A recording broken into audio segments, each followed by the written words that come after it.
What's going on, everyone? It's Marcellus back with another video. We got to go over Baby Doge today. We're just going to talk about some technical analysis and pretty much talking about where Baby Doge is going to go over next. And we also got a new partnership. So let's get straight to it. Definitely hit that like button and subscribe. Remember, I'm not a financial advisor. None of this is financial advice, but let's go straight over Baby Doge. Let's do it. So the first thing I want to talk about here with Baby Doge is the pump that we kind of just had. And I know people are probably going to say Baby Doge didn't pump. But look, we did go all the way down here to about 1257. And from that 1257 area here, you can see Baby Doge then climbed all the way up here to a whole peak of about 1323. Right now we're at 1309. So Baby Doge still has that potential to hit this resistance like I mentioned yesterday. So we broke that support like I also mentioned. And now you can see us hitting this 1250 support and now making our way right back up here to this 1350 resistance just like we predicted. So now when Baby Doge hits 1350 resistance, do you think Baby Doge is going to pump or not? Let's talk about what it will do. So first thing is first. So look over here at the oscillator. You can see the buying that we're having right now. We are having some nice buying pressure. So that does indicate that we could break past this 1350 resistance. And you can also see over here though, the 24-hour market control is in control by the bears by 60%. So we are 60% bearish here. Remember that. But we also have this supply and demand of less demand area here, which is pretty much our resistance. We have that area to pass, and then eventually we can get all the way up here to about 1524.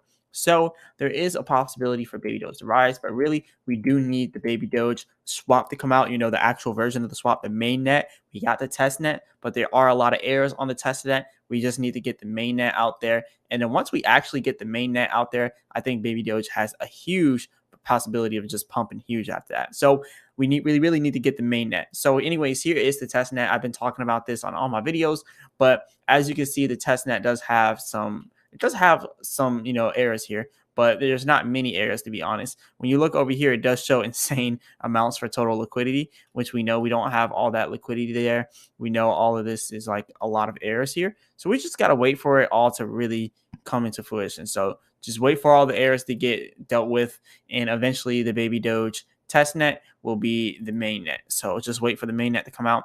And like I said, there are some errors, but you just gotta wait for that good stuff. But look, we got a lot of other stuff to talk about with Baby Doge other than the errors on the test net, because obviously we don't have $3,253.18 trillion in liquidity. We don't have that much. But anyways, let's talk about some more of the stuff going on with the Baby Doge technicals. So as you can see here, we are slowly but surely going all the way up to 1350. But what happens when you look at it from the 4-hour chart?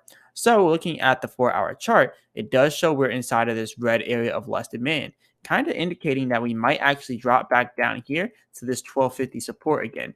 And if we hit that 1250 support, the bears might just, take control more than 60% of the 24-hour market control and probably end up going down to 9Z9 if we do break that. So you definitely want to prepare for that. But look, Baby Doge still has that possibility to pump.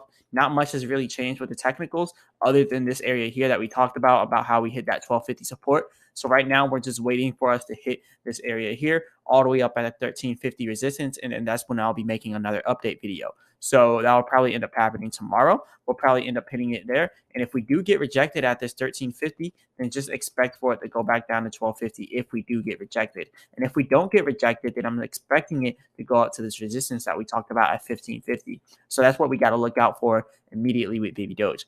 Now, when it comes to Bitcoin, you can see that Bitcoin is kind of trying to do a little bit of a reversal here. You can see over here on the oscillator, we are a little bit overbought here on the oscillator. So you're seeing an overbought area. So you're going to start seeing selling coming after that.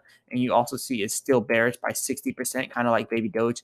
But the red area that we were in, which is less demand for Bitcoin, we just now turned that red area green, which indicates that there is more demand for Bitcoin around.